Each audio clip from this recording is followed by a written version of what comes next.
অনেক বই লেখা হয়েছে কারবালার ইতিহাস, এগুলির মধ্যে অনেক মিথ্যা কথা লেখা হয়েছে। অনেকে বর্ণনা করেন, তার মধ্যে অনেক মিথ্যা কথা পাওয়া যায়। এজন্য সঠিক তথ্যটা আলোচনা করার দরকার। কোরআন শরীফে নাই, তথাপিও আমি খুতবাতে কান আয়াত তেলাওয়াত করেছি। মিনহুম মান কাযা নাহবাহু ওয়া মিনহুম মান ইয়ানতাজিলু ওয়া মা বাদদালু তাবদীলা। এই আয়াত কান কারবালার মাঠে ইমাম হুসাইন রাদিয়াল্লাহু তাআলা আনহু এক পর্যায়ে তেলাওয়াত করেছিলেন। সেজন্য আমি এই আয়াত কান খুতবাতে তিলাওয়াত করেছি। আমার ভাইজান, কারবালার ইতিহাস শর্টকাটে বললেও কয়েকটা ঘন্টার প্রয়োজন। অধিবেশনের সময় কম, আপনাদের হাতেও সময় কম, আমার হাতেও সময় কম। তথাপিও শর্টকাটে কিছু তো বলতে হবে। এই কারবালার ইতিহাস জানতে হলে অনেক জায়গার নাম, অনেক মানুষের নাম, এগুলি স্মরণ রাখতে হবে। আমরা লম্বা চৌড়া আলোচনাকে শর্টকাটে উপস্থাপন করব ইনশাআল্লাহ। কারবালার ইতিহাস বুঝতে হলে এর আগে কিছু কথা বোঝার দরকার। আমার ভাইজান, নবীজি দুনিয়া থেকে বিদায় হওয়ার পরে মুসলিম রাষ্ট্রের রাষ্ট্রপ্রধান আমিরুল মুমিনিন হলেন হযরত আবু বকর রাদিয়াল্লাহু তাআলা আনহু।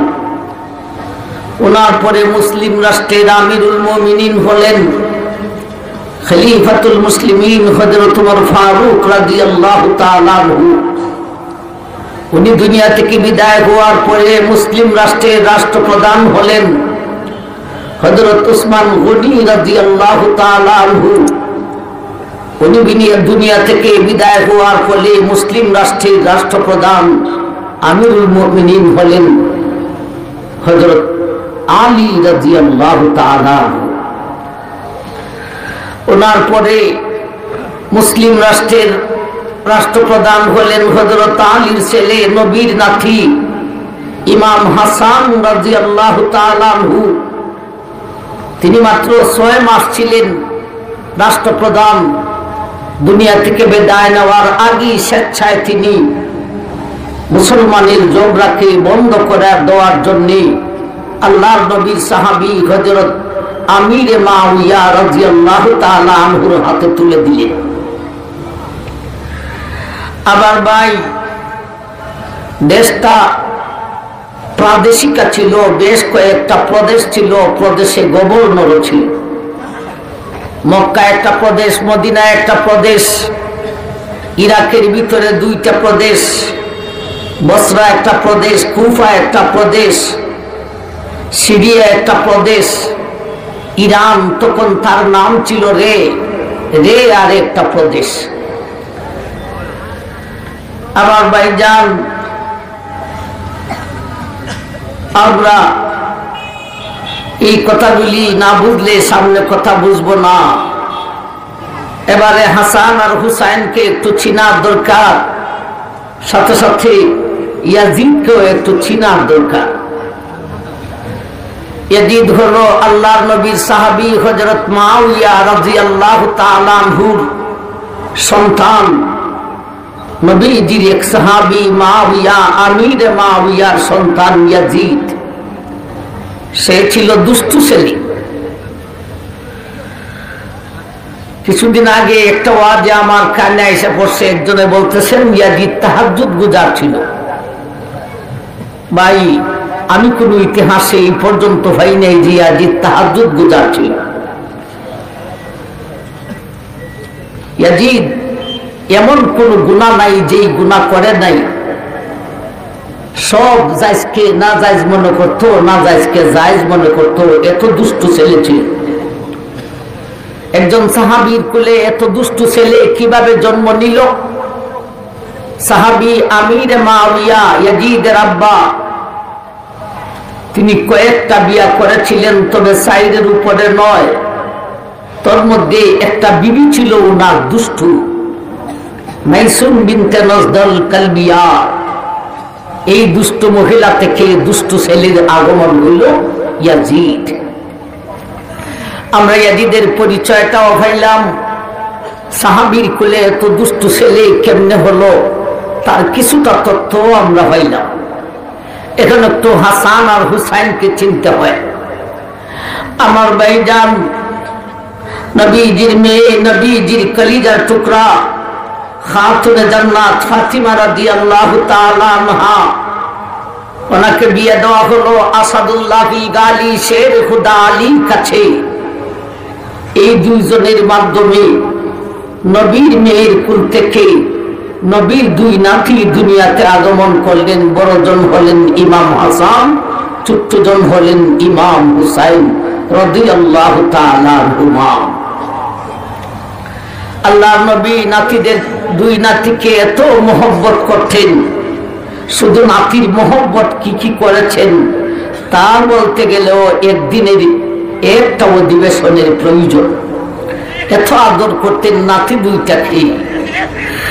নবীজি বইলা গেছেন যে হাদিসটা খুতবাতে পাঠ করেছিলাম, মান আহাব্বাহুমা ফাকাদ আহাব্বানি ওয়া মান আবগাযাহুমা ফাকাদ আবগাযানি। ও দুনিয়ার মানুষ, আমার এই দুই নাতিকে যারা মহব্বত করিবে স্বয়ং আমি নবীকে মহব্বত করা হইব। আমার এই দুই নাতির সাথে যারা দুশ্মনী রাখবেন আমি নবীর সঙ্গে তোর দুশ্মনী হইব। আমার ভাই, তাইলে কি বোঝা যায়? কথা প্রসঙ্গে আসে। দুই নাতি হাসান হুসাইনের পরিচয় দিতে যাইয়া আসে। নাতি দুইজনকে নবী বেশি মহব্বত করতেন, আর বই লাগেছেন এই দুইজনকে যারা মহব্বত করবে আমি নবীকে মহব্বত করা হইব। এই দুইজনের সাথে যারা বিয়াদবি করবে আমি নবীর সঙ্গে তার বিয়াদবি হবে। এখন কি বলেন? হাসান আর হুসাইনকে যদি কয় হাতচুন আর হেচ্চুন, এটা কি এদের সাথে আদব হয় না বিয়াদবি হয়? হাতচুন হেচ্চুন। হাসানকে হাতচুন, হুসাইনকে হুচ্চুন। হাতচুন আর হুচ্চুন কইয়া হাসান হুসাইনের আশিক হওয়া যায় না ইয়াজিদের আশিক হওয়া যায়? আমার ভাই হাসান হুসাইনকে হাতচুন আর হুচ্চুন কইতে কইতে মুখের মধ্যে ফেরাত ফেরাত লাগে যায়। পরে হাতচুন হুচ্চুন কইতে পারে না, কয় হাচ্চুত ফুচ্চুত ফুচ্চুত ফাচ্চুত ফাচ্চুত ফুচ্চুত ফুচ্চুত ফাচ্চুত। এগুলি আদব হয় না বিয়াদবি হয়? আমাকে যদি বলেন সিরাজ্জার আগমন, শুভেচ্ছার স্বাগতম, কি আদব হবে না বিয়াদবি হবে? আমি খ্রিস্টেজে উঠবো না সইলা যাই? আমার ভাই, সুতরাং যারা হাসান আর হুসাইনকে হাচ্চুন আর হুচ্চুন ফাচ্চুত আর ফুচ্চুত কয়, এরা বুঝাইতে চায় এরা হাসান হুসাইনের আশিক। এরা হাসান হুসাইনের আশিক না দুশমন? এরাই হলো বাঙালি ইয়াজিদের দল। আমার ভাই জান, হাসান আর হুসাইন নবীর মেয়ের কুলের দুই নাতি। আমার ভাই জান, এই দুই নাতির শাহাদতের অগ্রিম খবর আল্লাহ বিশ্ব নবীকে দিয়েছিলেন। একদিন নবীজি হুসাইনকে কুলে নিয়া, ছোট্ট বাচ্চা হুসাইনকে কুলে নিয়া একটি নিরিবিলি স্থানের মধ্যে কাঁদতেছেন। হুসাইন অসুস্থ নয়, জ্বর নয়, কাশি নয়, ঠান্ডা নয়, কিচ্ছু নয়। নবী নিরিবিলি একটা স্থানে হুসাইনকে কুলে নিয়ে কাঁদতেছেন। নবীজির চোখ মুবারকের পানি হুসাইনের গায়ে এসে পড়তেছে। লুকাইয়া কাঁদতেছেন যাতে কেউ দেখে না। নবীজির ছোট্ট চাচা আব্বাস রাদিয়াল্লাহু তাআলা আনহু, সেই আব্বাসের বেগম নবীজির চাচি আম্মা উম্মে ফজল, ইনি এসে দেখে লেছেন। আশ্চর্য, আল্লাহ রাসূল হুসাইন কবে রোগী হলো, হুসাইনের কি রোগ হয়েছে, এমন ভাবে হুসাইনকে কুলে নিয়ে কাঁদতেছেন। চাচি আম্মা হুসাইনের কোন রোগ হয় নাই, আপনি দিয়ে খেলাইছেন। আমি তো লুকাইয়া লুকাইয়া হুসাইনকে খুলে নিয়ে কাঁদতেছি। ও চাচি আম্মা, এই মুহূর্তে জিব্রাইল আমার কাছে আইসা বলেছেন, ও আল্লাহর হাবিব, আপনারই আদরের নাতিকে ইরাকবাসী কারবালার মাঠে রক্তে রঞ্জিত করে শহীদ করিয়া দিব। এমনকি আমার হুসাইনের রক্তে মিশ্রিত এক মুষ্টি কারবালার মাটি পর্যন্ত জিব্রাইল আমাকে দেখাইছে। অগ্রিম খবর আমার ভাই, অগ্রিম খবর কে নিয়ে আইছেন? জিব্রাইল। কিন্তু আমাদের বিদাতি এরা কারবালার ইতিহাস বেশি গায়। এরার বিষয়ে ওয়াজবে কাফির, তবলিগীর দল কাফির, আর বিষয় হইল কারবালার ইতিহাস। এরার ওয়াজের বিষয় কারবালার ইতিহাস। এক জায়গায় শুনছিলাম বিষয় দিছে সূরা কাউসার, সূরা কাউসারের তাফসীর করো বিদাতি হুজুর।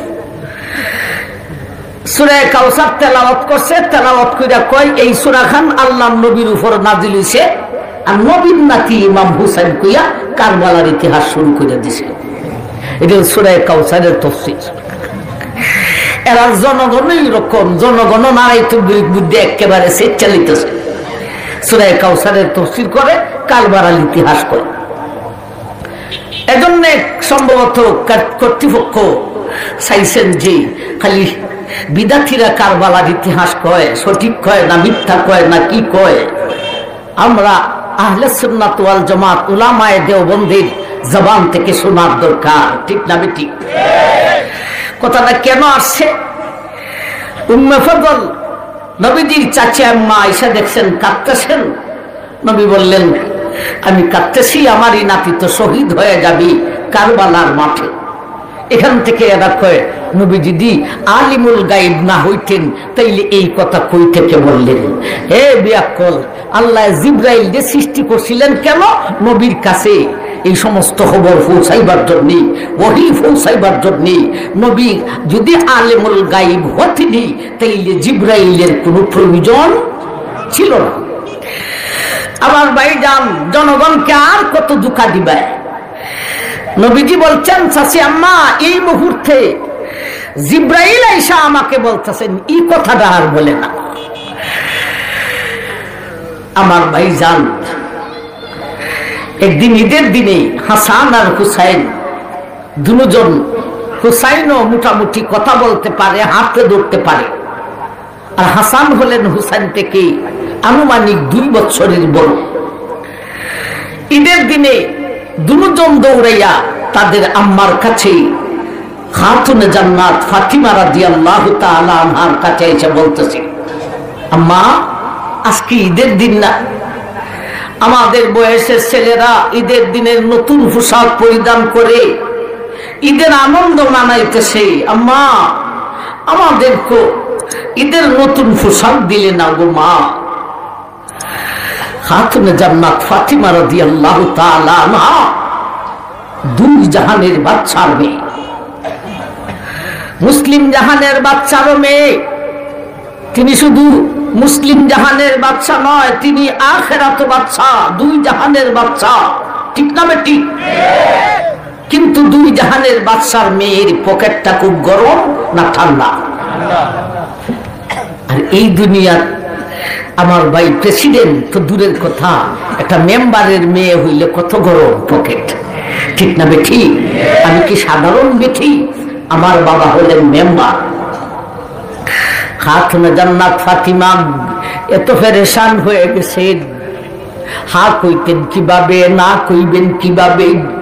হা যে কইমু দিমু, নাই পকেটে দিবেন কোত্থেকে? আর না যে করতেন, না না আমার কাছে টাকা নাই, কই থেকে দিব? এই না দাও অন্তত হুসাইনে বুঝবে না। হুসাইনের বয়সটা এইরকম, না করলেও বুঝে না। অনেক বাচ্চা আছে, বাবার বাবা টাকা দাও, টাকা তো নাই রে বাবা। নাই তো কি হইছে, দিলাও না। হয়নি না, হয় না। বাবা টাকা দিছে 100 টাকার নোট, কইটা না খাওয়াওয়ালা কাকওয়ালা টাকাটা দাও না। দুই টিকি নোটের মধ্যে কাক আছে, এটা চাইতেছে, হে 100 টাকা বুঝে না।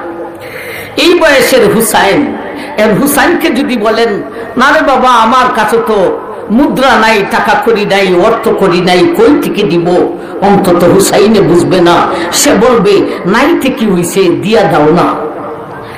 এখন খাতুনে জান্নাত দুই জাহানের বাদশার মেয়ে এত পেরেশান হয়েছেন, হাওয়া করতে পারেন না, নাও করতে পারেন না, না করলে হুসাইনে মারবে না, হ্যাঁ যে করবো আমি কই থেকে দিব, এত আদরের ফুটফুটা দুইটা চেহারার অধিকারী দুইটা ছেলে, ঈদের দিনে ঈদের পোশাক চাইতেছে, বাচ্চারার কাছে হা করি কিভাবে, না করি কিভাবে। খাতুনে জান্নাত খুব পেরেশান হয়েছেন, হঠাৎ স্মরণ হয়ে গেছি আমি এত পেরেশান কেন হয়েছি, এদেরকে এদের নানা জানের কাছে পাঠাই দিব। আমার ভাই খাতুনে জান্নাত বলেন, আচ্ছা বলো তো দেখি তোমাদেরকে তোমার আব্বা বেশি মায়া করে না তোমার নানা ভাই? হো, আব্বা এত আদর করতে পারবে নানা ভাই, তাইলে তোমাদের আম্মা কি বেশি মহব্বত করে না তোমাদের নানা ভাই?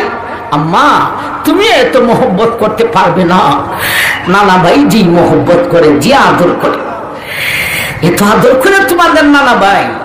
জানো তোমাদের নানা ভাই দুই জাহানের বাচ্চা। আম্মা তাই নাকি?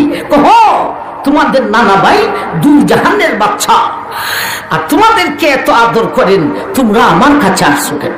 হাও খুললেন না, নাও খুললেন না, হার কইতেন কিভাবে, না কইতেন কিভাবে, ঠিকানা শিখিয়ে দিলেন, যাও নানা জানির কাছে। জন্য ছোট্ট বাচ্চা আমার ভাই একেবারে থিরিং থিরিং করে থিলথিলাইয়া দৌড়তে দৌড়তে নানা ভাইয়ের কাছে হাজির। নানা ভাই কথা আছে। কি কথা ভাই? ও নানা ভাই আজকে তো ঈদের দিন। ও নানা ভাই আমাদের বয়সের বাচ্চারা নতুন ঈদের পোশাক পরিধান করে কত আনন্দ করতেছে। ও নানা ভাই আমরা তো ঈদের পোশাক চাই। নানা ভাই আপনি এত আদর করেন, আমার আব্বা আর আম্মাও এত আদর করে না, আবার আপনি নাকি দুই জাহানের বাদশা। নবীজি বলেন আমি দুই জাহানের বাদশা, এটা তুমি কই থেকে ফেললে? আম্মা শিখাই দিছে, আম্মা শিখাই দিছে আমি দুই জাহানের বাদশা। ও দুই জাহানের বাদশা, ও নানা ভাই আজকে ঈদের দিনের নতুন পোশাক চাও। দুই জাহানের বাদশার পকেটটা খুব গরম না ঠান্ডা? এটাও ঠান্ডা। এখন কি কইবেন? নানা ভাই কি কইবেন? আম্মার কাছে যাও। নানা ভাই কি বলবেন? আব্বার কাছে যাও। আমার নাতি যদি আমাকে বলে আমি কি বলবো? তোমার আব্বার কাছে যাও, তোমার মার কাছে যাও। না আপনি ব্যবস্থা করবেন।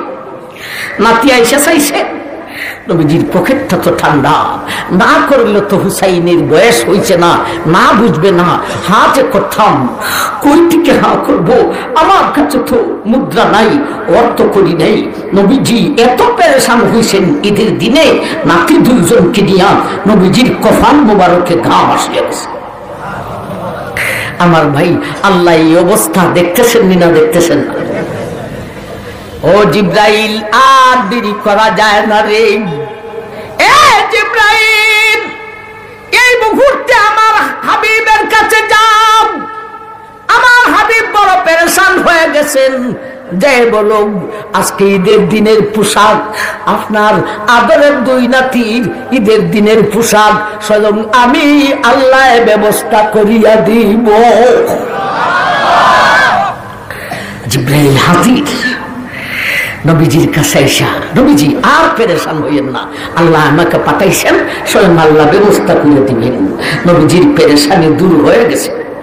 এখন জিব্রাইল বলেন, ও আমার আল্লাহ তুমি যে ঈদের পোশাকের ব্যবস্থা করে দিবেন, আমি জিব্রাইলের মাধ্যমে আমি কই যাইতাম?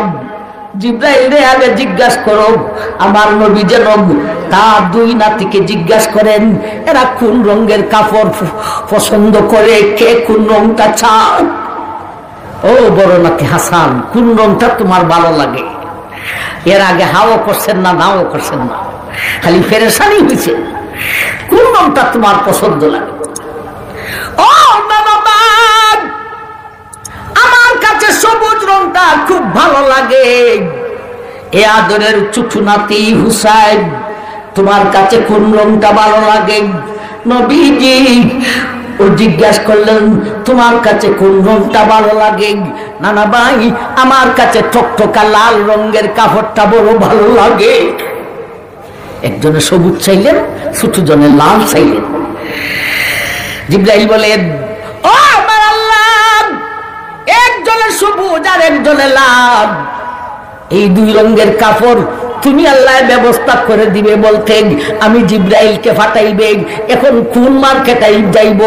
মক্কার মার্কেটে না মদিনার মার্কেটে, না ইরাকের মার্কেটে, না ইরানের মার্কেটে? আল্লাহ বলেন, জিবরাইল দুনিয়ার কোন মার্কেট নয় রে, জলদি করো রে জিবরাইল, দ্রুত গতিতে যাও, জান্নাতে গিয়া জান্নাতি মার্কেটে সবুজ আর লাল রঙের দুইটা পোশাক আনিয়া আমার হাবিবের হাতে তুলিয়া দাও। আমার ভাই জান, আল্লাহু আকবার। জিবরাইলে পারেননি না? পারেন না? দ্রুত গতিতে আনলেন, নবীজির হাতে দিলেন।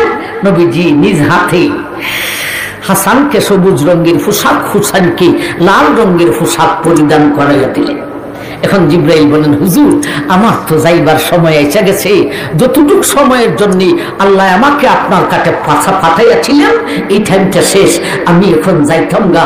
তবে আল্লাহ বলেছেন যাবার বেলায় আপনার কানে কানে একটা কথা হইয়া যাইতাম। সুবহানাল্লাহ বলবেন। কানে কানে কথা? কি কথা জিবরাইল? ও আল্লাহর নবী, আপনার বড় নাতি হাসান সবুজ রঙের পোশাকটা কেন পছন্দ করেছেন? কারণ জানেননি? আপনার ছোট নাতি হুসাইন লাল রঙের পোশাকটা কেন পছন্দ করেছেন? এর কারণ জানেননি? হাকিকত জানেননি? নবী বলেন, না রে জিবরাইল। জিবরাইল বলেন, আল্লাহ আমাকে বলেছেন এর হাকিকত আপনার কানে কানে বলিয়া যাইতাম। বিষের রং হলো সবুজ, মানুষের গায়ের রক্তের রং হইল লাল। আপনার বড় নাতি সবুজটাকে পছন্দ করেছে, দুশ্মনের রাগ আপনার বড় নাতি হাসানকে বিষবান করাইয়া শহীদ করিব। আর আপনার ছোট নাতি হুসাইন লাল রঙের পোশাকটাকে পছন্দ করেছে, মানুষের গায়ের রক্ত হলো লাল। আপনার এই ছোট নাতিকে ইরাকবাসী কারবালার মাঠে রক্তে রঞ্জিত করিয়া শহীদ করিয়া দিব। আমার ভাই, এই হলো অগ্রিম খবর। আমার ভাই, কারবালার ইতিহাস আমরা এখনো শুরু করি নাই, খালি ভূমিকা পেশ করতেছি। আমরা কিছু কথা বললাম, ইয়াজিদকেও চিনলাম, হাসান আর হুসাইনকেও চিনলাম। আসুন, আমার ভাই, নবীজির পরে আমিরুল মুমিনিন হযরত আবু বকর, এরপরে হযরত ওমর ফারুক, এরপরে হযরত উসমান গনি, এরপরে হযরত আলী রাদিয়াল্লাহু তাআলা আনহু। আলী রাদিয়াল্লাহু তাআলা আনহুর পরে মুসলিম রাষ্ট্রের আমিরুল মুমিনিন হলেন নবীর নাতি হযরত ইমাম হাসান রাদিয়াল্লাহু তাআলা আনহু। 6 মাস ছিলেন রাষ্ট্রপ্রধান। দেশের ভিতরে মুনাফিকরা, আমার ভাইজান, দেশের ভিতরে মুনাফিকরা দেশে মুসলমানের মধ্যে ফাটল তৈরি করে। আমার ভাইজান, আহলে বায়াত হিসাবে, নবীর খানদান হিসাবে, এলিম হিসাবে, ফজিলত হিসাবে রাষ্ট্রপ্রধান হতেন ইমাম হাসান, কিন্তু বয়সের দিক দিয়া মুরব্বী হলেন আমিরে মাউইয়া। একদল চলে গেছে আমিরে মাউইয়ার সাথে যে ইনি হবেন আমিরুল মুমিন, আরেক দল বলতেছে না, নবীর নাতি হাসান হবেন আমিরুল মুমিনিন। ঝগড়াটা লাগাইছে কে? বলেন, কে লাগাইছে? মুনাফিকে। মুনাফিকের কাজে এই সমস্ত লাগাইয়া দাও। আমরা উলামায়ে কেরাম এক হতে পারি না। খেলাফত টুকরা টুকরা হইয়া কয়েকটা, জমিয়ত টুকরা টুকরা হইয়া কয়েকটা, ইসলামী ঐক্যজোট টুকরা টুকরা হইয়া অস্তিত্ব হারা। এই হলো মুনাফিকের কারবার। আমরা মুনাফিকের হাতে শিকার হয়ে গেছি। আলেমের কোনো একজনের সাথে আরেকজনের কোনো বিদ্বেষ নাই। আমি এক ছোট্ট মুঠ্ঠ মিরপুরি, বয়স একেবারে কম হয় নাই, আমার ভাই মুরব্বীর খাতারে চলে যাইতেছি, 25-এর ঊর্ধ্বে হয়েছে আমার ওয়াজের বয়স। আমি বাংলার উলামায়ে কেরাম, বিশেষ করে সিলেটের, বিশেষ করে বিয়ানীবাজারের উলামায়ে কেরামকে বলি, আর আমরা দোলাদুলি না হয়ে আমরা একমত হই। হয়তো নতুন কোনো নাম নিয়ে একমত হই, নাইলে আমরা পুরাতন নাম নিয়ে একমত হওয়ার চেষ্টা করি। বিশেষ করে আমাদের আকাবির, আমাদের সরফরা যেই দল করেছিলেন জামিয়াতে উলামায়ে ইসলাম, আমরা মনে করি, জানি না আপনাদের কারো কাছে বিরক্ত লাগলে আমাকে মাফ করে দিবেন, নতুন নতুন খুইলা আর গঠন কইরা আমরা ইঞ্চি পরিমাণ আগাইতে পারি নাই। সুতরাং আমরা আমাদের আগের জায়গায় চলিয়া যাবার দরকার। আমার ভাইজান, মুনাফিকরা এই সমস্ত মুনাফিকের ভূমিকা, মুনাফিক এইগুলি করে থাকে। আমার ভাইজান ইমাম হাসান তিনি ইচ্ছা করে মুসলমানের দ্বন্দ্ব মিটাইতে দিয়া উনার দলের মানুষকে বুঝাইলেন যে রাখো, মুসলমানে কাটাকাটি রক্তপাত করার চাইতে এর চাইতে ক্ষমতা আমি মাউইয়ার হাতে তুলিয়া দিব, তবে একটা শর্ত লাগাইয়া দিব। শর্তটা কি? বয় হলো মাউইয়া মুসলিম রাষ্ট্রের আমিরুল মুমিনিন হবেন, এতে কোনো অসুবিধা নেই, কিন্তু বয় হলো মাউইয়ার পরে নি তার ছেলে, দুষ্টু ছেলে ইয়াজিদ গদি দখল করতে চায়, তাহলে ইমান ও ইসলামের মারাত্মক ধরনের ক্ষতি হয়ে যাবে। এই হলো বয়। এজন্য ইমাম হাসান তিনি শর্ত লাগাইলেন, ও মাওইয়া, আপনার তো বয়স্ক মানুষ, মরণ কার কোন দিন হবে তা তো বলা যায় না। আপনি দুনিয়া থেকে বিদায় হওয়ার পরে যদি আমি হাসান দুনিয়াতে থাকি, তাইলে মুসলিম রাষ্ট্রের ক্ষমতা আবার আমি হাসানের হাতে তুলে দিতে হবে। এই শর্তটা লাগাইলেন গদির লুবে। গদির লুবে যদি লাগাইতেন শর্ত, তো গদি নিজের হাতে ছাড়লেন কেন? ঠিক না ঠিক? গদির লোভ ইঞ্চি পরিমাণ নেই। আমরা উলামায়ে কেরামের গদির লোভ ইঞ্চি পরিমাণ নেই। দেশ তোমরা চালাও, কিন্তু আমরা চাই ইসলামী কানুন অনুযায়ী দেশ পরিচালনা করো। যখন করো না তখনই আমরা চাই আমরা একটা দল করি, দেশের ক্ষমতা আমাদের হাতে আনি।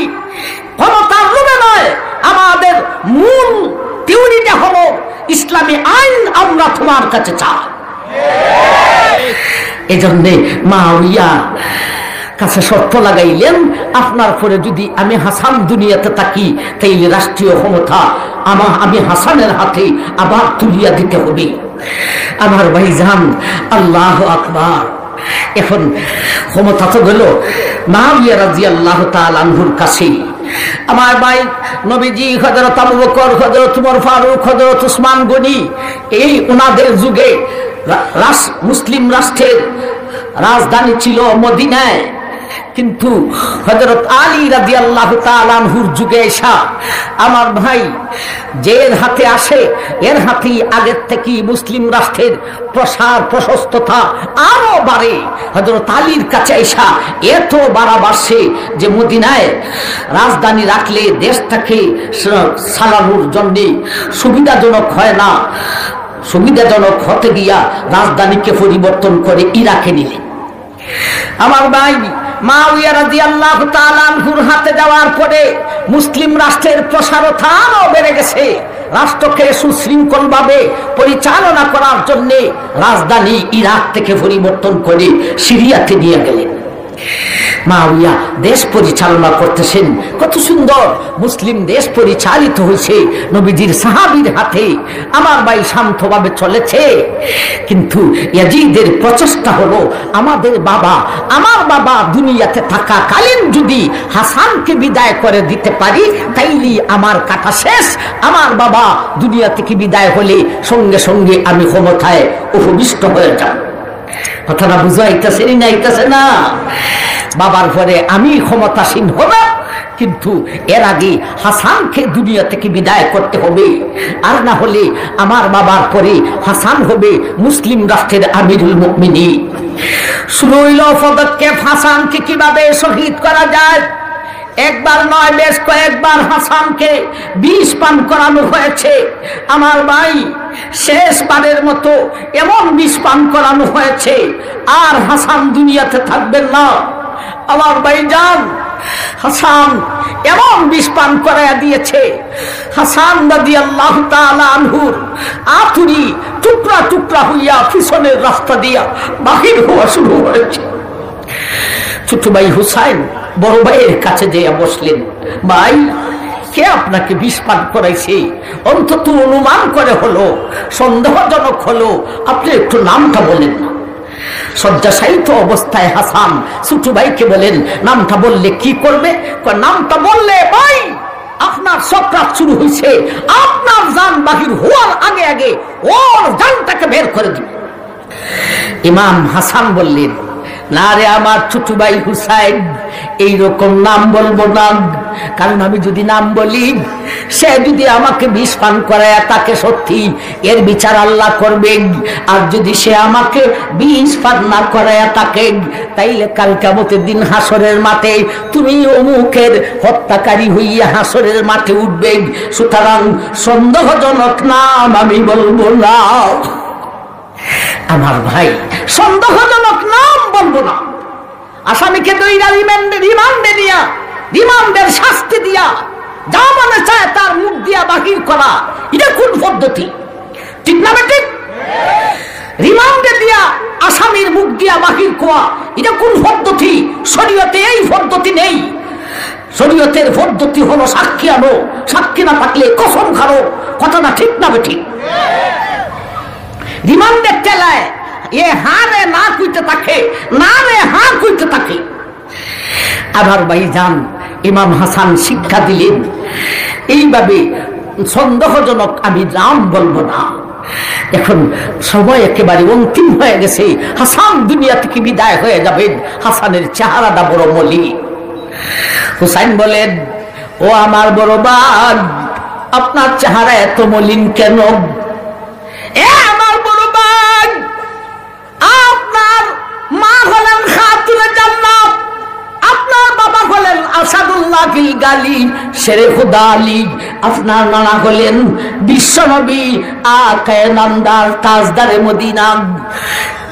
এত ফজিলতওয়ালা ব্যক্তি আপনি, সক্রাতের কালে চেহারাটা এত মলিন কেন? ও আমার বড় ভাই,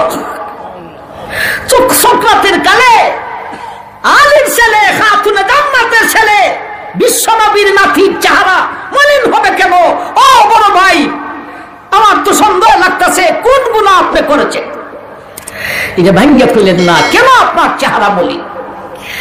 হাসান শয্যাশায়িত অবস্থায় বলেন, এ আমার ছোট ভাই হুসাইন, আমার পূর্ণদমে সক্রাত শুরু হয়েছে। এ হুসাইন দেখ, আমি আমার নানা জানকে দেখতেছি, নানা জানের ডান সাইডে ডান দিকে আবু বকর বসাক, নানা জানের বাম দিকে উমর বসাক। এই দুজনকে নিয়ে আমার নানা ভাই হাউজে কাউসারের পিয়ালা নিয়ে আমার জন্য অপেক্ষা করতেছেন। হুসাইন রে, তবে চেহারাটা মলিন কেন জাননি? নানা ভাই বইলা গেছেন, তুমি কারবালার মাঠে রক্তে রঞ্জিত হইয়া শহীদ হবে। ওই দিন যে আমি তোমার বড় ভাই হাসান তোমার কাছে থাকতে পারবো না, সেজন্য চেহারাটা মলিন। আমি সেই দিন তোমার কাছে থাকতে পারবো না। আমার ভাই হাসান দুনিয়া থেকে বিদায় হয়ে গেলেন। যেই হাসান বিদায় হয়ে গেছেন, আমার ভাই যান, দেশ তো সুষ্ঠুভাবে পরিচালিত হইতেছে, মুআবিয়া তো আছে। এখন মুআবিয়া বিদায় হলে পরে মুসলমান রাষ্ট্রের আমিরুল মুমিনিন হবেন নবীর নাতি ইমাম হুসাইন। ঠিক না ঠিক? যোগ্য ব্যক্তি, আহলে বাইতের লোক, আলীর ছেলে, খাতুনে জান্নাতের ছেলে, বিশ্ব নবীর নাতি, তিনি হবেন আমিরুল মুমিনিন। মুসলিমরা এটাই চাইতেছে, কিন্তু মুনাফিকরা চাইতেছে না না, ইয়াজিদ নাউযুবিল্লাহি মিন যালিক। আমার ভাই মুআবিয়া থাকাকালীনই দেশের ভিতরে গ্রুপিং শুরু হয়ে গেছে। এক দলে কয় ইমাম হুসাইন, আর এক দলে কয় ইয়াজিদ। মুনাফিকরা কয় ইয়াজিদ। মুআবিয়া দুনিয়া থেকে বিদায় হলেন, ইন্না লিল্লাহ।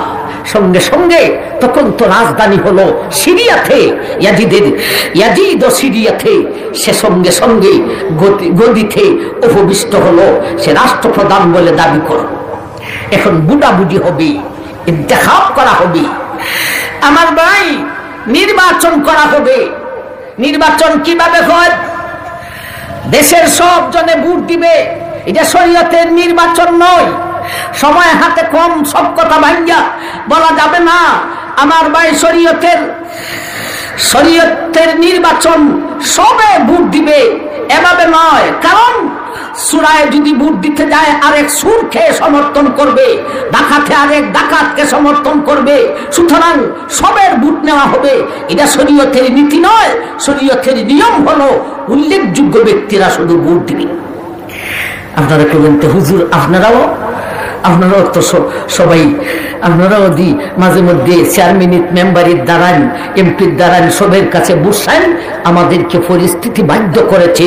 এখন আমি যদি খালি কয়েকজনের বুট নিতে চাই, তাইলে তো আমি গদির যাইতে আমি ভাস করতে পারবো না। পরিস্থিতি বাধ্য করেছে। এইভাবে ইলেকশন, আসলে ইলেকশন মাথা পিছে নয়, ইলেকশন হবে উল্লেখযোগ্য ব্যক্তি। তখনকার ইলেকশনের পদ্ধতি সেইটাই ছিল। ইয়াজিদ সর্বপ্রথম একদল লোককে পাঠাইলো, যাও তোমরা মদিনাতে গিয়া সবার আগে, তোমরা মদিনাতে গিয়া সবার আগে হুসাইন থেকে বুটটা নাও। হুসাইন যেন আমাকে আমিরুল মুমিনিন, রাষ্ট্রপ্রধান হিসাবে আমার হাতে যেন বাইআত গ্রহণ করে, আমার নামের উপর যেন বাইআত গ্রহণ করে। কাসেদ পাঠাইলো সবার আগে ইমাম হুসাইনের কাছে। আমার ভাই ইমাম হুসাইনের কাছে কাসেদ আয়েশা বলতেছে, ইয়াজিদ আমাকে পাঠাইছেন, তিনি গদিতে উপবিষ্ট হয়েছেন, ওনার নামে, ওনার হাতের, আমাদের হাতের উপর ওনার নামে বাইআত গ্রহণ করার জন্য, তাকে রাষ্ট্রপ্রধান হিসাবে মানার জন্য। আমার ভাই, সেই কারবালার মাটির ইতিহাস, এই হৃদয় বিদারক ঘটনা কেন ঘটিয়াছিল, সেই ঘটনার সবক কি এখানেই পাওয়া যাবে। সেই ঘটনা কেন ঘটলো, সেই ঘটনায় কি শিক্ষা আমাদেরকে দেওয়া হয়েছে।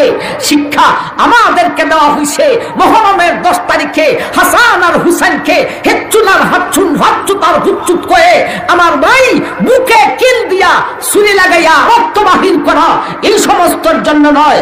এখনই সবকটা পাবেন।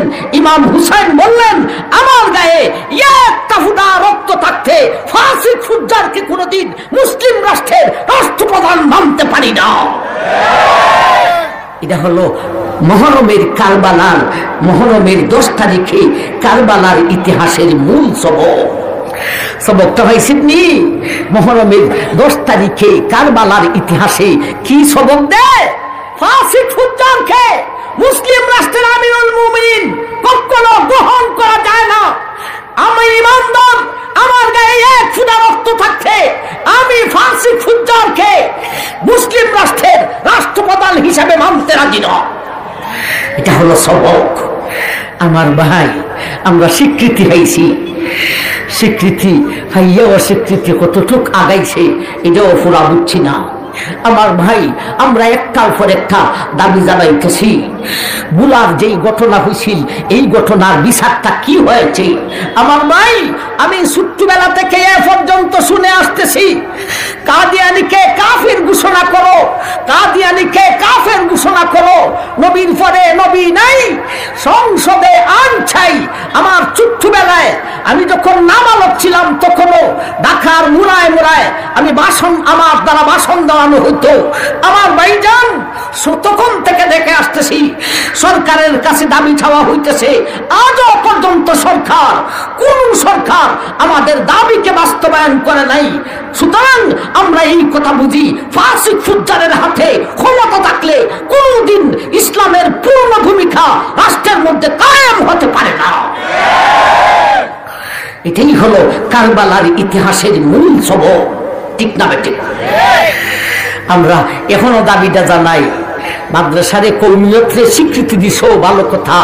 আরেকলা দাবি জানাই, যখন যেই ঘটনা হইতেছে এই ঘটনাগুলির বিচার করো, খাদ্যানীদেরকে অমুসলিম কাফির ঘোষণা করো। আর বোনার বিচারটা পুরাপুরি হয় নাই, সেই বিচারটা আমরা চাই।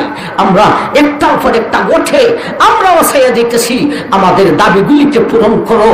আর না হলে জেনে রাখো, এ দেশের তৌহিদি জনতা এখনো দেশের ভিতরে যে উলামায়ে কেরাম আছেন, আমার ভাই আহমদ শফীর নেতৃত্বে আমার উলামায়ে কেরাম এক হয়ে যদি ডাক দেয়, জানিয়ে রাখো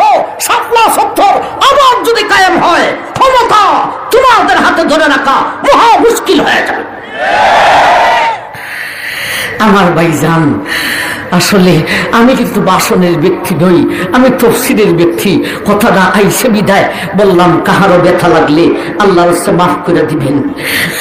আমার ভাইজান, মদিনাতে ইয়াজিদ বাহিনী বেশি, হুসাইনি বাহিনী কম। আবার মক্কাটা বড় হেফাজত, মক্কাতে ইয়াজিদ বাহিনী নাই বললেই চলে, সব হুসাইনি বাহিনী, ইয়াজিদ বাহিনী যাওয়া আছে লুকিয়ে লুকিয়ে, কিন্তু মদিনাতে ইয়াজিদ বাহিনী বেশি। নবীর মদিনায় ইয়াজিদ বাহিনী বাড়লো কিভাবে বেশি হইল? আসলে মদিনা নবীজির শহর, মদিনাতুর রাসূল নবীজির শহর। সারা বিশ্বের মধ্যে সবচাইতে শান্তির শহর হলো মদিনা।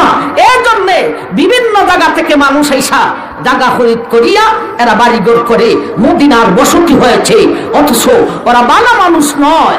এই জন্যে মদিনাতে মামার ভাই ইয়াজিদ বাহিনী বেশি। এমন অবস্থা শুরু হয়েছে, হুসাইনকে মদিনায় রাখলে বিপদ দাঁড়াবে, জলদি হুসাইনকে মক্কাতে পাঠিয়ে দেওয়ার দরকার। ইমাম হুসাইন নবীজির রওজা থেকে, ও নানাবাগ, এ নানাবাগ, যেই দিনের জন্য মক্কা থেকে হিজরত করে মদিনায় আসছিলে ভাই, আজকে তোমার নাতি হুসাইন সেই দিনের জন্য মদিনা থেকে হিজরত করিয়া মক্কার দিকে রওনা হইলা। আমার ভাই হুসাইন আসলেন মক্কায়, মোটামুটি নিরাপদে আছে, কিন্তু ইরাকের বসরা নগরী থেকে, বসরা প্রদেশ থেকে পত্র আসা শুরু হয়েছে, একটার পর একটা 360টার মতো পত্র আসে। আগে তো মোবাইল ছিল না, টেলিফোন ছিল না, টেলিগ্রাম ছিল না, আসি পত্র আসতে আসতে 360টা পত্র আসে। হুসাইন, তুমি আমাদের ইরাকে আসো, আমরা তোমার হাতে বায়াত গ্রহণ করব, আমরা ইয়াজিদকে চাই না, আমরা নবীর নাতি হুসাইনকে চাই। আমার ভাইজান ইমাম হুসাইন চিন্তা করলেন, আমার নানা জানের রক্তমাখা দিনের দাগ আছে ইরাক থেকে, আমি এটাকে যদি সারা না দিই, কাল কিয়ামতের দিন হাসরের মাঠে আমি কি জবাব দিব আমার নানা ভাইয়ের কাছে? নানা ভাই যদি জিজ্ঞাসা করেন ডাক আসছিল ইরাক থেকে, সেই ডাকের সাড়া দিলে না কেন, আমি তখন কোন উত্তর দিব? এজন্য ইমাম হুসাইন তিনি রাজি হয়ে গেলেন, ইরাকে চলে যাবেন। কিন্তু মক্কা মদিনার, বিশেষ করে মক্কার সাহাবী যারা আছেন, 3 আব্দুল্লাহ ইবনে আব্বাস, নবীজির চাচাতো ভাই, আব্দুল্লাহ ইবনে উমর, আব্দুল্লাহ ইবনে জুবাইর। ও ভাইজান, এই 3 আব্দুল্লাহ কত বড় ইলমের সাগর ছিলেন, আমরা উলামায়ে কেরাম বুঝি। এই 3 আব্দুল্লাহর নাম শুনলে আমাদের শরীরের রুম দাঁড়িয়ে যায় এদের ইলমের ভরে।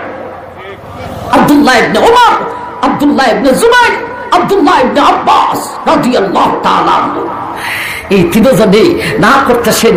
তখনকার যুগের অনুরোধের শেষ সীমা ছিল, আমাদের অনুরোধের শেষ সীমা হলো ফায়া দুইটা, ফাউডার দুইটা খুললাম রে ভাই, আমার অনুরোধটা না।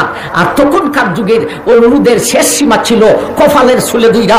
আব্দুল্লাহ ইবনে আব্বাস নবীজির চাচাতো ভাই, তিনি হুসাইনের কপালের চুলে দুইটা বললেন, ও ভাই হুসাইন, নাতি লাগে? ও নাতি হুসাইন, তোমার কপালের চুলে দুইটা বলি, তুমি ইরাকে যাইও না, কারণ তোমার বাবা আলীর সঙ্গে ইরাকবাসী একবার গাদ্দারি করেছিল, এদেরকে বিশ্বাস করা যায় না, তুমি সেখানে যাই না। আমার ভাইজান, এখন ইমাম হুসাইন পড়ছেন বড় বেহাকে, একদিকে সবাই নিষেধ করতেছেন, আরেকদিকে দিনের ডাক আছে। ইমাম হুসাইন বেহাকে পড়ে গেলেন, আমি কার কথা রাখবো? আমাকে সবাই নিষেধ করতেছে ইরাকে না যাওয়ার জন্য, অথচ ইরাক থেকে দিনের ডাক আছে। আমি যদি এই ডাকে সাড়া না দেই, কাল কিয়ামতের দিন হাসরের মাঠে আমার নানা ভাই যদি আমাকে জিজ্ঞাসা করেন, আমি কি উত্তর দিব? হুসাইন বললেন, তাইলে এক কাজ করি, আমার পক্ষ থেকে ইরাকে বসরা নগরীতে কাসেদ পাঠাই দেই, এই কাসেদে যাইয়া আমার নামে বাইয়াত গ্রহণ করবে। সেখানের অবস্থা যদি ভালো হয়, অনুকূলে হয়, তাইলে আমি যাব, আর অনুকূলে যদি না হয় তাইলে যাইব না। তখন তো আমার নিষেধ করতে পারবেন না। আচ্ছা ঠিক আছে, আপনার পক্ষ থেকে কাসেদ পাঠান। কাসেদ পাঠাইলেন মুসলিম ইবনে আকিলকে। মুসলিম ইবনে আকিল তার সাথে দুইটা সন্তান, একটা বড়টার নাম হলো ইব্রাহিম, ছোটটার নাম হলো মুহাম্মদ। দুইটা সন্তান নিয়া তিনি গেলেন ইরাকে। প্রথম যেই বাড়িতে যাইয়া উঠলেন তার নাম হলো মুখতার ইবনে উবাইদ। তার বাড়িতে উঠা তিনি ডাক দিলেন। প্রথম রাতে 12,000 মানুষ ইমাম হুসাইনের নামে মুসলিম ইবনে আকিলের হাতে বাইয়াত গ্রহণ করলেন। এখানের অবস্থা এত অনুকূলে, পরের দিনই তিনি একটা পত্র লিখিয়া ইমাম হুসাইনের কাছে এক কাসেদকে পাঠাইলেন মক্কার দিকে। এখানের অবস্থা এত ভালো, প্রথম রাতি 12,000 মানুষ আমার হাতে বাইয়াত গ্রহণ করেছে। আমার ভাই, অবস্থাটা ভালো বোঝা যায়, কিন্তু সেখানের অবস্থা পরবর্তীতে খারাপ হয়ে গেছে। আমার ভাইজান, এই খবর আস্তে আস্তে তার পার্শ্ববর্তী প্রদেশ কুফার গভর্নর হলো উবাইদুল্লাহ ইবনে জিয়াদ। এই কারবালার মর্মান্তিক ঘটনা ঘটার মধ্যে 1 নম্বরের দুষ্টু, 1 নম্বরের আসামি হলো উবাইদুল্লাহ ইবনে জিয়াদ। ইয়াজিদ থেকে আরো বড় দুষ্ট ছিল উবাইদুল্লাহ ইবনে জিয়াদ। ইয়াজিদের কাছে খবর পৌঁছাইল উবাইদুল্লাহ বিন জিয়াদে যে এখানে তো হুসাইনের পক্ষ থেকে লোক আইসা বায়াত করতেছে, এই ব্যাপারে কি করা যায়। ইয়াজিদ চিঠি দিয়া পাঠাইল, যাও তুমি জলদি সেখানের বসরার গভর্নর হও এবং সেখানে দিয়া তার মোকাবেলা করো। আমার ভাইজান উবাইদুল্লাহ ইবনে জিয়াদ সে আরবি পোশাক লাগাইয়া সে আইসা গভর্নরের ভিতরে ঢুকলো। গভর্নর হাউসে যখন যে সরকার ক্ষমতায় থাকে, এই দেশের বাহিনী সেই সরকারের কথাই বলে। গভর্নর হাউসের ভিতরে ঢুকতে যখন সে গভর্নর বলে দাবি করেছে, এই হাউসের যত বাহিনী ছিল সব বাহিনী তার পক্ষে হয়ে গেছে। এখন পাঠানো হলো মুসলিম ইবনে আকিল কোথায় আছে, যা তার হাতে যারা বায়াত গ্রহণ করেছে এদেরকে সহ মুসলিম ইবনে আকিলকে বন্দী করে আনো। এমন সময় মুসলিম ইবনে আকিল এক বাড়িতে বসা ছিলেন। লোকটার নাম হলো ওয়ারওয়া ইবনে হানি ইবনে ওয়ারওয়া। এই হানি ইবনে ওয়ারওয়ার ঘরে বসা। আমার ভাইজান আইসা ঘেরাও করেছে, এক প্লাটুন শূন্য। এমন সময় মুসলিম ইবনে আকিল দুইটা বাচ্চাকে নিয়ে আরেক সর্দারের বাড়িতে গেলেন সেই সর্দারকে আনার জন্যে। এজন্য তিনি ঘেরাওতে পড়লেন না, এদেরকে ঘেরাও করে আমার ভাইজান গভর্নর হাউজের হাজতখানায় বন্দী করে দিলেন। মুসলিম ইবনে আকিল এই অবস্থা দেখে তিনি ডাক দিলেন জিহাদের ডাক। এক ডাকে সারা দিল 40,000 মানুষ। কত হাজার মানুষ? 40,000 মানুষ। 40,000 মানুষ দিয়া এই গভর্নর হাউসটাকে পুরাটাকে তিনি ঘেরাও করলেন। কিন্তু আমার ভাই, ঘেরাও করলে কি হইব? এদের লোক যারা বন্দী করে আগে আনছি, ওরা ওদের আপনজনকে ডাইকে আনার সুযোগ দিছে। আইনা বলে, তোমরা কি হুসাইন চাও না আমারে চাও? যদি আমারে চাও তাইলে তোমরা যারা যারা আইসো এখান থেকে চইলা যাও। এইভাবে দুকা দিছে। আমার ভাই, বসরা আর কুফার মানুষ, তখনকার মানুষ ইমানদার, এরা দুর্বল ইমানদার ছিল। তাই বলে ইরাকের সব মুসলমান ইমান বড় দুর্বল এই কথাও বলা যাবে না। ইরাকে আল্লাহর বড় বড় ওলিও ছিলেন, কথাটা ঠিক তবে ঠিক, কিন্তু ইরাকের অধিকাংশের ইমানই বড় দুর্বল ইমান। আমার ভাই এইভাবে ডাক্কে ডাক্কে ফাটাইতেছে, সব চলিয়া গেছে। 40,000-এর মধ্যে আমার ভাই জোহরের নামাজের সালাম ফিরে দেখেন মাত্র 5,000 বাকি রয়েছে। আসরের নামাজের সালাম ফিরে দেখেন মাত্র 500 বাকি রয়েছে। মাগরিবের নামাজের সালাম ফিরে দেখেন একদিকে আমার ইব্রাহিম, আরেকদিকে আমার মুহাম্মদ ছাড়া আর কেউই না। জলদি মুসলিম ইবনে আকিল দুই ছেলেকে নিয়ে এখান থেকে পলায়ন করলেন। ওনার ইচ্ছা হলো, আমি রাতের বেলায় রাস্তা ধরবো না, রাতের বেলায় রাস্তা ধরলে রাস্তায় ভুল হতে পারে। অবশ্যই আমার পত্র ভাইয়া ইমাম হুসাইন তান আহলে বায়াতকে নিয়ে রওনা হয়ে গেছেন। আমার পত্রের কারণে ইনি এখানে এসা আহলে বায়াত সহ শহীদ হয়ে যাবেন। আমার কাজ হলো ইমাম হুসাইনকে রাস্তা থেকে ফিরত নিয়ে যাওয়ার দরকার। এজন্য রাস্তাটাকে ধরতে হবে দিনের বেলায়। ইরাক থেকে মক্কায় যে রাস্তাটা গেছে এই রোডটা রাতের বেলায় ধরলে ভুল রাস্তা ধরতে পারি, সঠিক রাস্তাটা ধরলে রাস্তার মধ্যে ইমাম হুসাইনকে ভাইব রিডাউন লিয়ে দেব। এজন্য রাত্রি আমি রাস্তা না ধরে রাত্রিটা কোথাও কাটাই। তিনি চলছেন দুইটা বাচ্চা নিয়া, বাচ্চা দুইটার পানির পিপাসা হয়েছে, এক বাড়িতে উঠলেন। এই বাড়ি আমার ভাইজান, এই বাড়ির এক মহিলার নাম হলো তাও আমার ভাইজান আগেই বলেছি অনেক জায়গার নাম শুনতে হবে, অনেক মানুষের নাম শুনতে হবে। তাও নামক মহিলা, এই মহিলার বাড়িতে উঠা পানি চাইলেন। মহিলা মানুষ, বুড়া মানুষ, বাচ্চা দুইটা, আরবি বাচ্চা দুইটা, তার বড় মায়া লাগছে। এত সুন্দর দুইটা বাচ্চা, মুসাফির আপনি পানিতে খাওয়াইবেন বাচ্চা দুইটারে, যদি খাবার খাওয়ান তাইলে আমি খাবারও খাওয়াইমু। তিনি নিরাপদ মনে কইরা বাচ্চারে খাবারও খাওয়াইলেন। এরপরে মহিলায় বলতেছে আপনি যদি আমার এখানে রাত্রি যাপন করেন তাতেও আমি রাজি আছি, নিরাপদ স্থানে আপনি এখানে রাত্রি যাপন করেন। আমার ভাইজান মহিলায় তো আর ওনাকে চিনে নাই, ইনি যে হুসাইনের বাহিনী, হুসাইনের পক্ষ থেকে আসেন, মহিলা তো আর সেই কথা জানে না। এখানে বাচ্চা দুইটা নিয়ে রাত্রি যাপন করতে লাগলেন। আর এই মহিলা তাও নামক মহিলা এক ছেলে মোহাম্মদ ইবনে আসাস, এ হলো ফুরা বসরার ইয়াজিদ বাহিনীর 1 নম্বরের লিডার। বিপদের জায়গায় যে রাত্রি যাপন করতেছেন, ছেলে যখন বাড়িতে আসে, আমার ভাই বুড়ি মা কয় আমার কাছে আরব দেশের এক মেহমান আছেন, দুইটা ছোট বাচ্চা নিয়ে, আমি তারে আদর কইরা জায়গা দিছি। কই কোথায় মা? কই যে দেখো। আচ্ছা ঠিক আছে তুমি ঘুমাই থাকো। এর সাথে সাথে গভর্নর হাউজে গেছে, সেখান থেকে 1 প্লাটুন সৈন্য নিয়া নিজের বাড়ি থেকে ঘেরাও করছে, যুদ্ধ শুরু হবে। এখন মুসলিম ইবনে আকিলের সাথে আমার ভাই বাচ্চা দুইটা না বলো, ওরা আর কি যুদ্ধ করবে? 1 প্লাটুন সৈন্যের সাথে যুদ্ধ চললো, এদের অস্ত্র কাইরাই না, তিনি যুদ্ধ করলেন, অনেকটি মারা গেল। আরেক প্লাটুন ফারাও, আরেক প্লাটুন সৈন্য পাঠানো হইল, তাতেও হয় না, আরেক প্লাটুন, আর সেখানে আর সৈন্য বাহিনী নেই, 3 প্লাটুন সৈন্য বাহিনী পাঠানো হইল। এই 3 প্লাটুনের সাথে একা মুসলিম ইবনে আকিল জাহাদ করেছেন। মুসলিম ইবনে আকিলের গায়ে একটা জখমও হয় নাই, অথচ শত্রুপক্ষে বেশ কয়েকজন বাহিনী মারা গেছে। এরা কয়ে মোল্লা রে জড়িত না, মোল্লার সাথে জেহাদ করে ফারা যায় না, মোল্লারে গাইল করতে হইলে দুকা দিতে হবে। কথাটা বাস্তব, হুজুরদের সাথে জেহাদ করে পারবে না। আমার ভাই ইমাম মেহেদী সারা বিশ্বকে 7 দিনে বিজয় করবেন। আমার ভাইজান কাদেরকে নিয়া? বিশ্বের উলামায়ে কেরামদেরকে নিয়া, উলামায়ে কেরামদেরকে জেহাদের ট্রেনিং দিবেন। জেহাদের ট্রেনিং দিয়া মাদেলাইমা 7 দিনের মাথায় আমেরিকা, রাশিয়া সহ সারা বিশ্ব বিজয় করবেন। আমি এখনো বিশ্বাস করি, এখনো যদি বিশ্বের উলামায়ে কেরাম এক হইয়া মাঠে নেমে যায়, সারা বিশ্বে ইসলামী আইন বাস্তবায়ন হয়ে যাবে।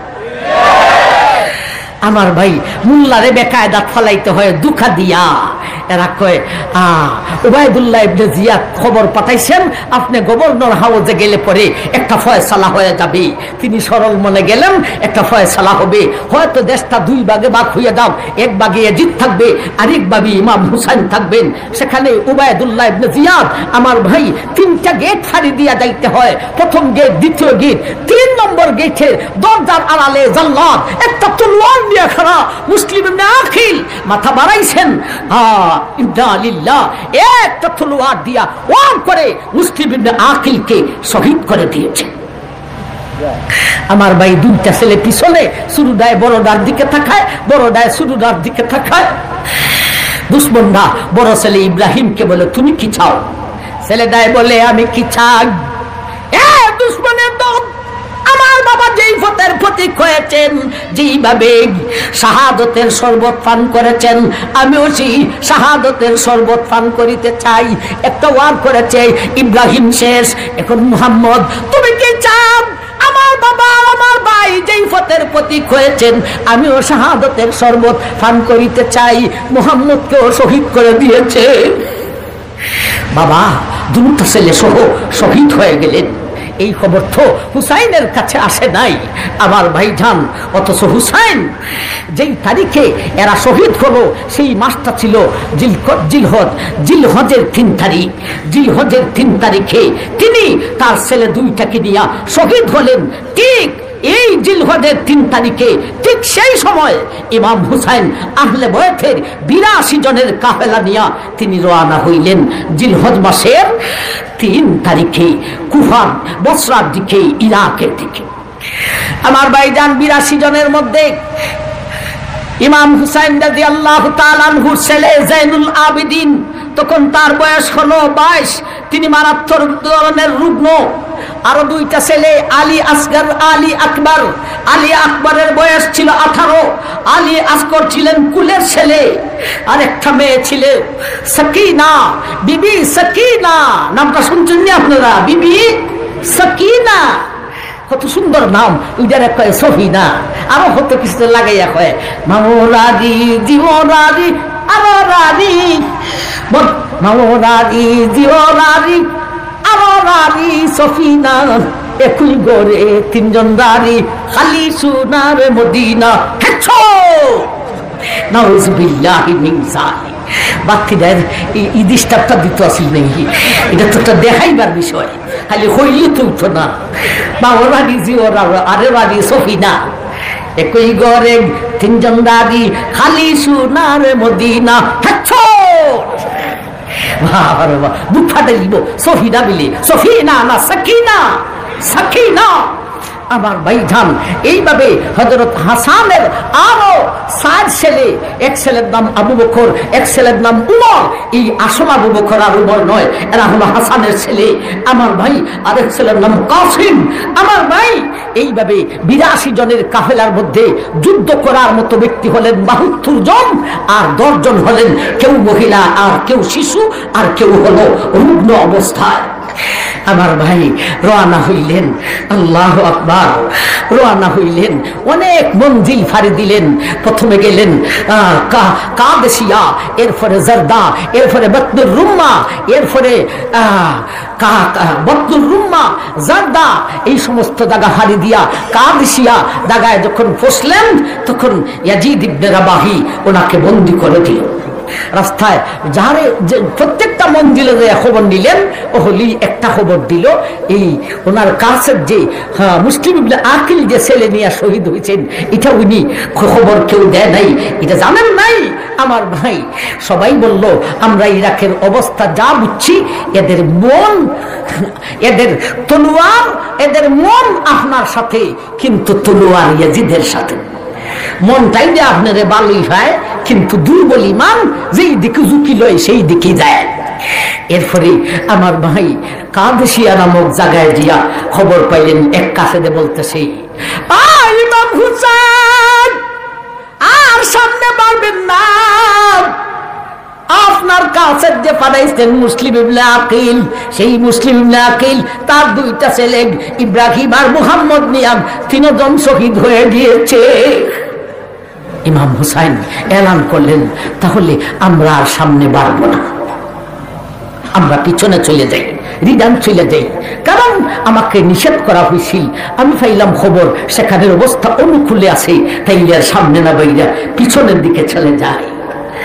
ওই কথাটা আমার ভাই জান কসিদার মধ্যে হয় উর্দুতে, আয়াত কি হোক बुलाया गया हो, मैं रुयाद की हो रुलाया गया हो। আমি আসি নাই রে আমার আনা হয়েছেন, আমি কাঁদে নাই রে আমার কাঁদানো হয়েছেন। একটা 2টা নয় রে, একটা না 360টা পত্র দেওয়া হয়েছে, দুঃখাবাস। আমি রিটার্ন চলে যাব। ইমাম হুসাইন রিটার্ন চলে আসবেন কাফেলা নিয়া। এমন মুহূর্তে মুসলিম ইবনে আকিল যিনি শহীদ হয়েছেন 2টা বাচ্চা নিয়া, ওনার আরো 3 ভাই না 4 ভাই এখানে আছে। এরা দাঁড়িয়ে বলে, ইমাম হুসাইন, ও ইমাম হুসাইন, আপনি চলিয়া যাইতে পারেন, আমাদের কোনো বাধা নাই, আপনার কাফেলা নিয়ে আপনি চলে যান। কিন্তু মুসলিম ইবনে আকিলের আমরা হলাম এক রক্তের, আমরা ভাই, আমাদের ভাই শহীদ হয়েছে, আমাদের 2টা ভাতিজা, 2টা সন্তান শহীদ হয়েছে, আমরা এখান থেকে আর মক্কায় যাইব না, আমরা ইরাকে যাইয়া আমার ভাইদের বদলা নিয়া ভাইয়ার বাতিরা যেই রাস্তায় শহীদ হয়েছে আমরাও সেই রাস্তায় শহীদ হইব। লাগছে, লাইগে গেছে পেস। ইমাম হুসাইন ওইটা বলেন, ও মুসলিমের বাইরে তোমার যেই বাসন আমি হুসাইনের সেই বাসন, আমার কাসেদকে যারা শহীদ করেছে এদের উত্তর আমাকে দিতে হবে। এত করে আহলে বায়াত নিয়ে যদি শহীদ হইয়া যায় শহীদ হইব, তবে রিদান মক্কাতে আর যাইব না। আমার ভাই যান এইভাবে যাইতে যাইতে আমার ভাই হুর ইবনে ইয়াজিদ রাবাহি 1000 বাহিনী দিয়া পাঠাইলো। আমার ভাই উবাইদুল্লাহ ইবনে জিয়াদে হুর ইবনে ইয়াজিদ রাবাহিকে সেনাবাহিনী বানাইয়া 1000 বাহিনী দিয়া সেখানে পাঠাইলো। আমার ভাই হযরত হুসাইন বলেন, আমাকে আমার দেশে যাইতে দাও, নাইলে ইয়াজিদের কাছে যাইতে দাও। বুঝেন, তিনি ইয়াজিদের কাছে যাইতে রাজি, কিন্তু উবাইদুল্লাহ ইবনে জিয়াদের কাছে যাইতে রাজি না। কারণ ইয়াজিদের কাছে গেলে প্রাণের ভয় নাই, হয়তো দেশটা বিভক্ত হতে পারে, কিন্তু উবাইদুল্লাহ ইবনে জিয়াদের কাছে গেলে প্রাণেরও ভয় আছে। কিন্তু হুর ইবনে ইয়াজিদ ছাড়ে না, আস্তে আস্তে আগাইতেছেন, আগানে ছাড়া কোনো উপায় নাই। আগাইতে আগাইতে গিয়ে হাজির হলেন একটা মাঠে। এটার নাম কি? এটা কারবালা। ইমাম হুসাইন বললেন, হাযা কারবুন ওয়া বালাউ। এই কারবালার কথাই আমার নানা জানে বইলা গেছেন রে। এই কারবালাতে হাজির হয়ে গিয়েছি। মাঝখানে ছোট্ট একটি পাহাড়, পাহাড়ের অপর পাশে হলো ফুরাত নদী। আমার ভাই তখন হলো মুহররমের 1 তারিখ, মুহররমের 3 তারিখ। মুহররমের কত তারিখ? 3 তারিখ। রওনা হইলেন জিলহজের কয় তারিখ? 3 তারিখ। পুরা 1 মাসে কারবালার মাঠে এসে অবস্থান করলেন। আমার ভাই এখন উবাইদুল্লাহ ইবনে জিয়াদের কাছে হুর ইবনে ইয়াজিদ খবর পাঠাইছে, কাসেদ পাঠাইছে যে ইনি ইয়াজিদের কাছে যাইতে রাজি। তাহলে আমরা এখানে রক্তপাত করার দরকার কি? ইয়াজিদের জন্যই তো এতগুলি করতেছি, সুতরাং উনাকে ইয়াজিদের কাছে পাঠাই দেই। উবাইদুল্লাহ ইবনে জিয়াদ কয়, হুর ইবনে ইয়াজিদ রাবাহি সেনাপতি, তারে দিয়া হবে না, সে তো সেনাপতি থাকবেই। আরেকজন ইরান রের গভর্নর আমর ইবনে সাদকে 2 নম্বর সেনাপতি বানাইয়া আরো 4000 বাহিনী দিয়া পাঠাইলো। কত হইল বাহিনী? মোট 5000। আর এদিকে হুসাইনের পক্ষে যুদ্ধ করার মতো ব্যক্তি হলেন মাত্র 72 জন। এরা হলো সেনাবাহিনী 2 জন, সেনাপতি 2 জন, বাহিনী হলো 5000। আমার ভাই আমার ইবনে সাদ তা তো মোটামুটি রাজি হয়ে গেছে যে উনি যদি ইয়াজিদের কাছে যাইতে রাজি হয়, তাহলে আমরাই কেন রক্তপাত করব? কেন আমরা ইয়াজিদের কাছে পাঠাই দিই। একজন কাসেদ পাঠাইলেন। আমার ভাই জান এই কাসেদ যাওয়ার পরে এরা মিটিংয়ে বসলো, সংসদে বসলো। সংসদে বৈশা আমার ভাই উবাইদুল্লাহ ইবনে জিয়াদও একটু নরম হয়ে গেছে। তাইলে আর ঝামেলা না কইরা আমরা এদেরকে ইয়াজিদের কাছে পাঠাই দিই। তখন সীমার জিলজাউসা নাম শুনছেন না? শুনছেন না?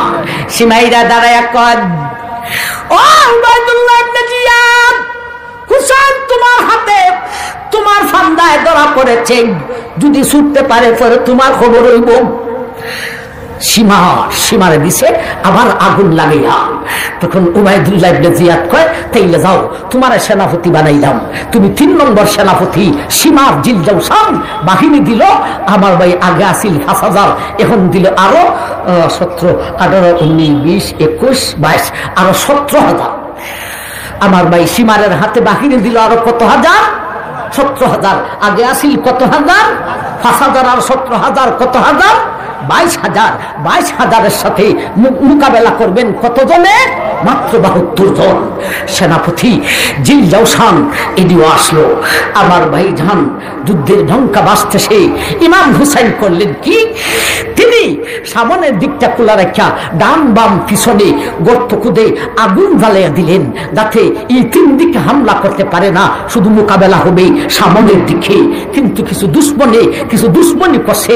এখানে সেই কারবালার মাঠে ইমাম হুসাইনের অনেকগুলি কেরামত প্রকাশ হয়েছে।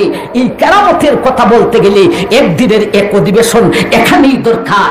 একটা জালিমাইশা কয়, ও হুসাইন, ফুরাত নদীর পানিতে এমন সুন্দর ঢেউ উঠছে।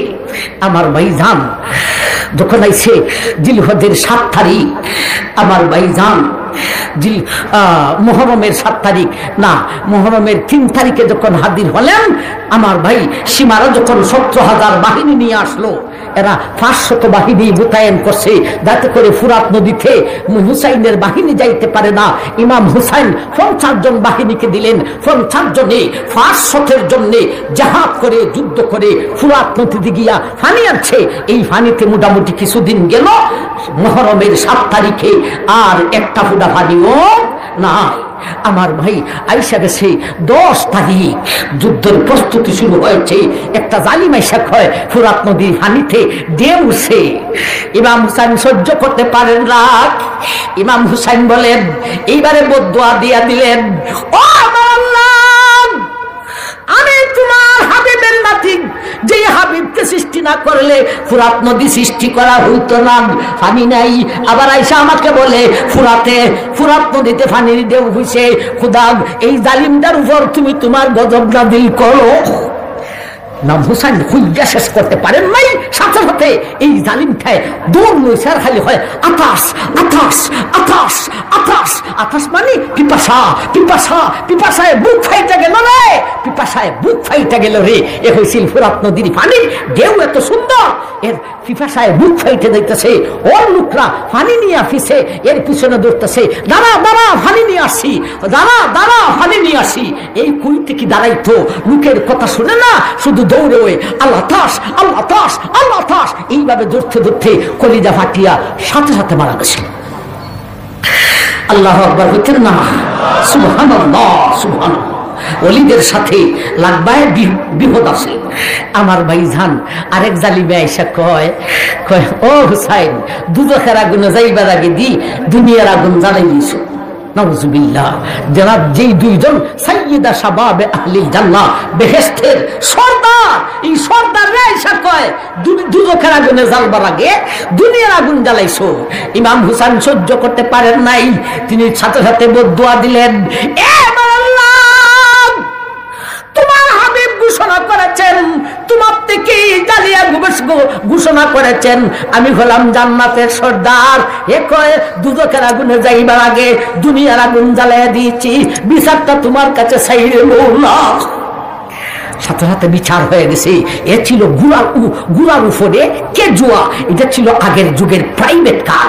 প্রাইভেট বলতে সাধারণ গুড়া না, গুড়ার উপরে বাঁশ দিয়া একটা ছোট ঘর বানাইয়া রাখতো, এটারে কেজুয়া বলতো। এটা হলো প্রাইভেট কার। এ ছিল এই প্রাইভেট কারে আমার ভাইজান এই ইমাম হুসাইন বদদুয়া দেওয়ার সঙ্গে সঙ্গে এ কার থেকে, এই কেজুয়া থেকে নিচের দিকে হইয়া গেছে, মাথা গেছে নিচের দিকে, আর হাও দুইটা বাঁশের সিহায় আটকা হইয়া গেছে, এইভাবে লটকে গেছে গা। এখন গুড়াটা দৌড়তে দৌড়তে আগুনের কাছে আইসা, আগুনের গর্তের কাছে আইসা একটা জাকুর মাইরা, একেবারে এক জাকুর মাইরি ফালাই দিছে আগুনের মধ্যে। আল্লাহু আকবার। আমার ভাইজান যুদ্ধের ডঙ্কা বাজতেছে, এখন যুদ্ধ শুরু হবে। আমার ভাইজান একজন একজন করে যুদ্ধ হবে। ইসলামের যুদ্ধের নিয়ম হলো শত্রুপক্ষে একজন, আমার পক্ষে একজন, দুইজনে যুদ্ধ করার পরে একজন শেষ হলে আরেকজনকে পাঠানো হবে। আর এখন তো চুরি যুদ্ধ করে চুরি কইরা, কথাটা ঠিক না ঠিক? ইসলামের যুদ্ধ চুরি কইরা না।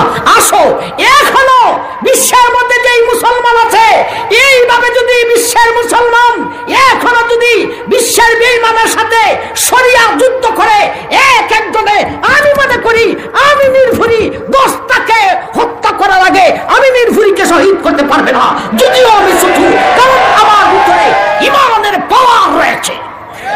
এখনো যদি মুসলমান বিশ্বের বেঈমানের সাথে এই জাতীয় জিহাদ করে বিশ্ব বিজয় হয়ে যায়। আমার ভাইজান আল্লাহু আকবার। এখন সর্বপ্রথম যারে দিবেন ওনার নাম হলো ওয়াহাব বিন আব্দুল্লাহ। আল্লাহু আকবার। ওয়াহাব বিন আব্দুল্লাহ। আমার সময় আরো খুব, আল্লাহ আমার বলা হয়েছিল 8টা পর্যন্ত করবেন, আমি কইছি না 8টা করবো, অথচ আপনার কথা তো যাইতেছে, আমি তো শর্টকাটেও কথা শেষ করতে পারতেছি না। ওয়াহাব বিন আব্দুল্লাহ ইনি এমন এক ব্যক্তি, ইনি এই কাফেলার 72 জন নয়, বরঞ্চ এই এলাকা থেকে আবার কিছু মানুষ ইমাম হুসাইনের দলের মধ্যে আসছিল। এইভাবে ওয়াহাব বিন আব্দুল্লাহ ইনি মাত্র 17 দিন হয়ে বিয়া করেছেন, নতুন বউ ঘরে ঘরে আর কেউ নাই, মা ছাড়া, মা আছেন, বাপ নাই, ভাই নাই, বোন নাই, কেউ নাই, এক মা বিয়া করে এমন মহিলাকে আনছেন, এই মহিলারও এক মা ছাড়া আর কেউ নাই। 17 দিনের নতুন বধূ ছেলে ওয়াহাব বিন আব্দুল্লাহ বাড়িতে এসে দেখে মা কাঁদতেছেন। কেন কাঁদো মা? শর্টকাটে কথা, মা কয়ে কাঁদতেছি রে বাবা, ইমাম হুসাইন উবাইদুল্লাহ ইবনে জিয়াদের ফান্দাতে পড়েছেন, এই মুহূর্তে আমাদের উপর যাহা খরচ, তুমি যদি সেই হুসাইনি বাহিনীতে দিয়া অংশগ্রহণ করো, শহীদ যদি হইয়া যাও, এতে অসুবিধা নাই, আমার ছেলে মাত্র একটাই, তুমি এক ছেলে, কাল কিয়ামতের দিন আমি হাসরের মাঠে শহীদের আম্মা হইয়া উঠতে পারবো। ছেলে কয় মা তাইলে আমার নতুন বধূর থেকে একটু পারমিশনটা লইলে। নতুন বধূর কাছে গেছে, মাও গেছে, ছেলেও গেছে, স্বামীও গেছে, শ্বশুরিও গেছে। ও আমার 17 দিনের নতুন বধূ, আমার মায়ের মনে মন বলতেছেন, নতুন বধূ বলে আমি অনুমতি দিব একটা শর্তের উপরে, সেই শর্তটা হইল, ও আমার স্বামী, তুমি তো শহীদ হইয়া জান্নাতে চলিয়া যাইবে, আমাকে তোমার সঙ্গে জান্নাতে নিতে হইব। আচ্ছা শুনছেন, আমারে তোমার সঙ্গে জান্নাতে নিতে হবে, আমি তো শহীদ হইয়া সাথে সাথে জান্নাতে যাইব, তুমি মরবে কবে, জান্নাতে যাইবে কবে, এটা কি জানা যায়? মা কয় বাবা চলো আমরা 3 জন হুসাইনের তাবুতে গিয়া ইমাম হুসাইনকে এই কথাটা বলি। ইমাম হুসাইনকে বলার পরে ইমাম হুসাইন বললেন, এ বুড়ি মা গো, তোমার ছেলের বধূ যেই কথা বলেছে হইতে হতে পারে, আল্লাহর পক্ষে যদি মঞ্জুর হইয়া যায় গো, হইলে আল্লাহ শর্ত পূরণ করে দিতে পারেন, তোমার ছেলে শহীদ হইয়া যাইব, এমন মুহূর্তে এই মহিলার মরণ হইব, দুজন একসাথে জান্নাতে যাইতে পারে, আল্লাহ ইচ্ছা করে পারেন গো। ওয়াহাব বিন আব্দুল্লাহকে প্রথমে ফিট করলেন, অনেক তাকে হত্যা করে মার কাছে শেষ বিদায় নিতে আসে, বধূর কাছে শেষ বিদায় দিতে আসে, আবার যাওয়ার পরে শহীদ হয়ে গেছে। তার শির মুবারককে তাবুতে আনার সঙ্গে সঙ্গে আল্লাহ আজরাইলকে ডাক দিলেন, এ আজরাইল রে, আমার ওয়াহাব বিন আব্দুল্লাহ শহীদ হয়েছে, ওয়াহাব বিন আব্দুল্লাহ একা জান্নাতে যাইবে না রে, ও আজরাইল জলদি করে তার 17 দিনের নতুন বধূর জানটা বাহির করে আনলে। 17 দিনের নতুন বধূর মরণ হয়ে গেছে, দুজনকে একসাথে জান্নাতে পাঠানো হইল। আমার ভাই এইভাবে একজন করে যাইতে যাইতে আলী আকবর শেষ, আলী আসগর শেষ, আমার ভাই জান ইমাম হুসাইনও শহীদ হয়ে গেলেন। 10 জন বাকি রইল। এই 10 জনকে উবাইদুল্লাহ ইবনে জিয়াদের দরবারে, এখান থেকে ইয়াজিদের দরবারে, ইয়াজিদ আফসোস করলো, আমি তো উবাইদুল্লাহকে এই আহলে বয়াতকে শহীদ করার জন্য বলি নাই। তখন ইয়াজিদে কাসেট পাঠাইয়া এই 10 জনকে মদিনাতে পাঠাইলো। আমার ভাই আমি এত শর্টকাটে কারবালার ইতিহাস কইতে পারি না, তথাপিও আপনাদের কাছে খুব শর্টকাটে যতটুকু পারি উপস্থাপন করেছি। এই কারবালার ইতিহাসে যেই সবক আমাদেরকে দিয়েছে আল্লাহ, আমরা মুসলমান, আমরা ইমানদার, আমরা যেন সেই সবকটা পালন করতে পারি, আমাদেরকে তৌফিক দান করুন। আমিন।